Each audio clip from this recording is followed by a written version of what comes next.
भारतीय समाज में समानता का विचार सुनने में जितना सरल लगता है, इसकी राह उतनी ही ज्यादा जटिल है। और इसी जटिलता के बिल्कुल केंद्र में एक अवधारणा है, संरक्षण मूलक भेदभाव।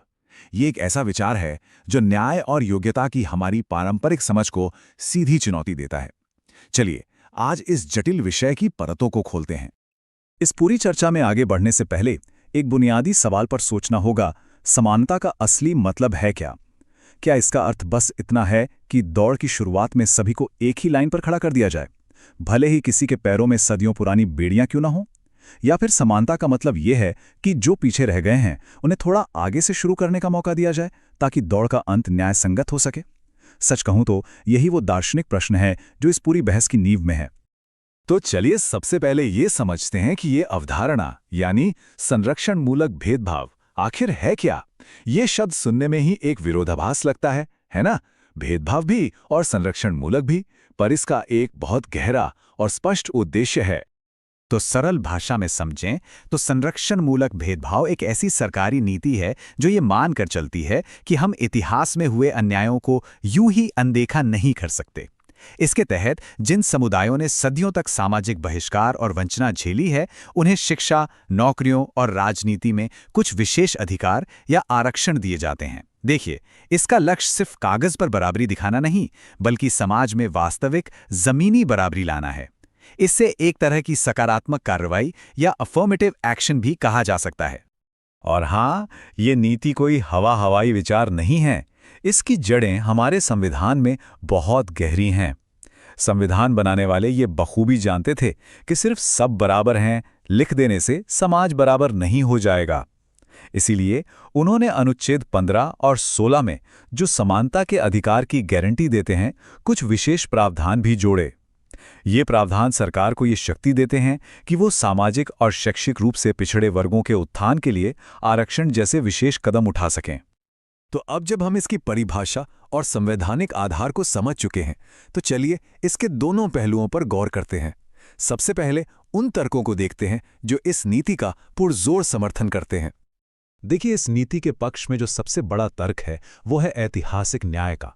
समर्थकों का मानना है कि आप सदियों के दमन और शोषण के असर को एक दिन में खत्म नहीं कर सकते। आरक्षण उस नुकसान की भरपाई का एक छोटा सा प्रयास है।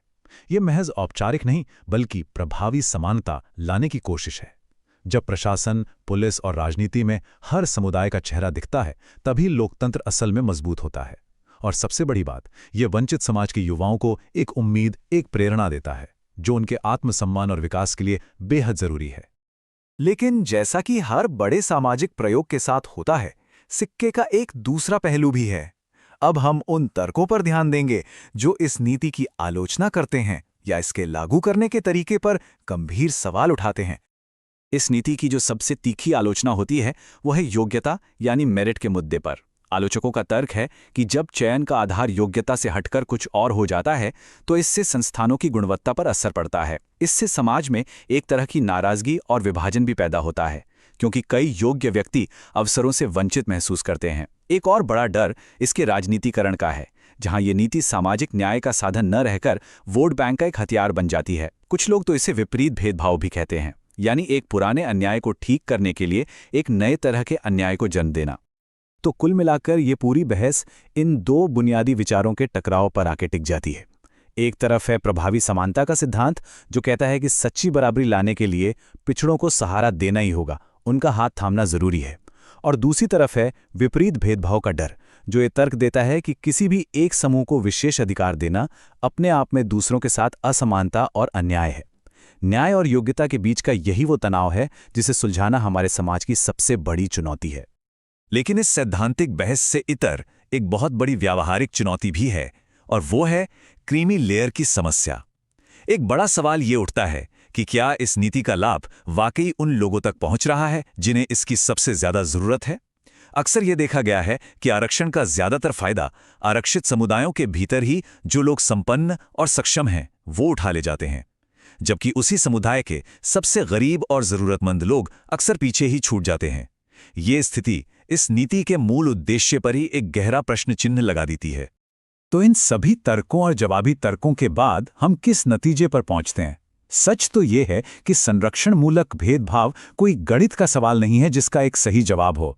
ये एक सतत विमर्श है, एक सामाजिक मंथन जो आज़ादी के इतने सालों बाद भी लगातार जारी है। और अंत में ये पूरा विमर्श हमें उसी बुनियादी सवाल पर वापस ले आता है जहां से हमने शुरुआत की थी। एक समाज के तौर पर हम योग्यता और न्याय के बीच संतुलन कैसे बनाएं? हम ये कैसे सुनिश्चित करें कि इतिहास के घाव भी भरें और किसी की प्रतिभा और मेहनत भी व्यर्थ ना जाए? इस सवाल का जवाब खोजना सिर्फ एक अकादमिक अभ्यास नहीं है, बल्कि ये हमारे समाज के भविष्य की दिशा तय करेगा।